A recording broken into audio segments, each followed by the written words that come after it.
என்னத்த போடுவேன் சொல்றது கேளு. ஆமா எதுலதான் பொம்பளை சிறந்தது? எதுலதான் சிறந்தது?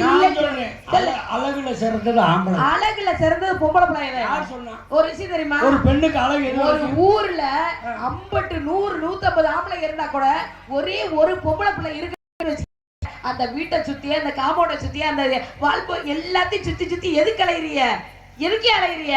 பொம்பளை பிள்ளைன்ற ஒரு அழகான புள்ள அங்க இருக்கியா அப்படின்னு சொன்னா மட்டும் போதும். காத்து வாக்குல வந்தா போதும். அதுக்கு பின்னாடியே சுத்துற நீங்க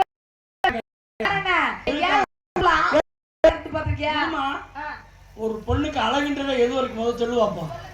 ஒரு பெண்ணுக்கு அழகுன்றது மொத்தம் கோடி ஒரு வெள்ளைக்கு குமரிக்கு ஒரு பிள்ளைக்கு. சரி, ஒரு புள்ள வைக்கிற வரைக்கும் தான் உங்களுக்கு அழகு. அதுக்கப்புறம் ஆனா ஆம்பளை அப்படி கிடையாது. என்ன சரி சரி, ஆம்பளைகளுக்கு சாகிற வரைக்கும் அழகு. எப்படி தெரியுமா? இப்ப எங்களுக்கு பருவமே 5 பருவம் இருக்கு. முதல் எடுத்தோடனே மிளகா புஞ்சு பருவம், ரெண்டாவது வில்லம்பு பருவம், மூணாவது பொட்டிப்பாம்பு பருவம், நாலாவது கோயில் மணி பருவம், 5வது பழைய துணி பருவம். இவ்வளவு மோசம் பூரா வயசு இருக்குமா? ஒரு வயசுல இருந்து 15 வயசு வரைக்கும் மிளகா புஞ்சு பருவம். சின்ன பையில இருக்காங்கல்ல, அவங்கள புடிச்சு பாரு. புடிச்சு காசு கொடுத்து பாரு. தம்பி ஒரு டீ வாங்கிட்டு சொல்லு, மிளகாய கடிச்சவங்க ரோசை பண்ணுவேன் அப்படின்னு உலக கடிச்சிட்டால. 15 வயசுல இருந்து 30 வயசு வரைக்கும் சரி வில்லம்பு பருவம். வில்ல இழுத்து விட்டா எப்படி போய் புதக்குள் குத்துதான். இருக்கிற மொட்டைச்சவர ஊர ஆக்கர் ஓட்டுக்கு தெரியும். 30 வயசுல இருந்து 45 வயசு வரைக்கும் பொட்டி பாம்பு பருவம். பொட்டிக்குள்ள பாத்தீங்கன்னா பாம்பாட்டி பாம்பா வச்சிருப்பேன். இப்ப ராமதாஸ் மாமா மாதிரி பொட்டிய திறந்த உடனே லவக்குன்னு மண்டியை தூக்க மாட்டோம். பொட்டிய திறந்து அப்படி கையை வச்சு தட்டினாத்தான் லேசா மண்டியை தூக்கும். அந்த மாதிரி அவருக்கு தட்டி தட்டி வேலை வாங்க. 45 வயசுல இருந்து 60 வயசு வரைக்கும் அது என்ன கோயில் மணி வயசு. அப்படின்னா கோயில்ல பாத்தீங்கன்னா முரட்டு மணியை கட்டி தொங்க வச்சுட்டா எந்த பிரயோஜனமும் கிடையாது. எதுக்கு? யாராவது போய் ஆட்டி விட்டாதான் தொங்கின்னு சத்தம். அந்த மாதிரி இவருக்கு 60 வயசுல ஆட்டி விட்டு வாங்க. பெத்த புள்ள மாதிரி தொட்டில போட்டு ஆட்டுற மாதிரி. அதே மாதிரி 60 வயசுல இருந்து சாக போற வயசு வரைக்கும் பழைய துணிக்கணும். எங்க கிடக்கு துவச்சு துணியில காய போடும்.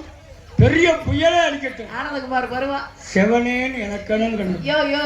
எனக்கு ஒரு டவுட் இல்ல, இதுல நீங்க எந்த கேட்டகரியில இருக்கீங்கன்னு தெரிஞ்சிச்சுன்னா மேல ஏறி உட்கார்ந்து நமக்கு ஒரு இண்டிகேட்டர் போட்டு விடலாம். நமக்கு முத வில்லம்பு பருவமா இருந்துச்சு. ரைட்டு.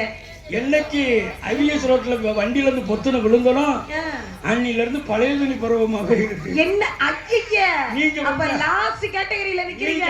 நீங்க கொஞ்சம் கையை வாய கோலம் போக பொதிக்கிட்டு என்ன பேசுற? சரியா, நீ தேவையில்லாம பழைய துணி சொல்லி கட்டுப்பேத்துற. நான் ஏதோ ஒரு லேசி பச டவர் கிடைக்கும் அப்படின்னு நினைச்சிட்டு யதார்த்தமா வந்தேன். சுத்தமா போச்சுன்னா அப்படியே மனுஷன் தொழில் செய்வேன். நமக்கு வில்லம்ப காட்டு துப்பாக்கி வயசு. துப்பாக்கி வயசு உரசுனா போதும் தவக்குல அத்தாடி அப்படியே பையன் சொல்லிருக்காங்க தெரியுமா? சொல்லிருக்காங்க, பொம்பளை சிரிச்சா போச்சு, புயல விரிஞ்சா போச்சுன்னு. ஒரு விஷயம் தெரியுமா? ஆம்பளை பிள்ளைய அதிகமா ஏன் பேசக்கூடாதுன்னு சொல்றேன் தெரியுமா? குடும்பத்தை கட்டி காப்பாத்துறது யாரு? ஊருக்குள்ள எங்கேயாவது பொம்பளை பிள்ளை வாயாடின்னு தான் சொல்லியிருக்காங்க. எங்கேயாவது ஊருக்குள்ள வாயாடான்னு பேசியிருக்காங்களா? ஒரு குடும்பத்தை கட்டி காப்பாத்துறதே பொம்பளை பிள்ளை தாயா. பிள்ளை இல்லாம என்னையா செய்வேன்? இப்ப நீ சொல்றீல, ஆமா, பொம்பளை பிள்ளை எப்படி சொல்லுவாங்க? வாயாடின்னு சொல்லுவாங்க. ஆம்பளை அப்படி சொல்ல மாட்டாங்க. ஆம்பளை அதிகமா பேசினா என்ன பேச்சு? அவனுக்கு பேரே வந்து பேச்சாலி பேர் வச்சிருவாங்க. பெருச்சாலின்னு சொல்லுவாங்க. பேச்சாலி. ஒரு குடும்பத்துல ஒரு ஆம்பளை இவ்வளவுதான் பேசணும்னு ஒரு வரமுறை எதுக்காக வகுத்து வச்சிருக்காங்க தெரியுமா? பொம்பளை பிள்ளைய நாங்க பேசுறத கேட்க அப்படியே பொம்பளை பிள்ளை பார்க்காத பொம்பளை பிள்ளை என்ன பொம்பளை பிள்ளைய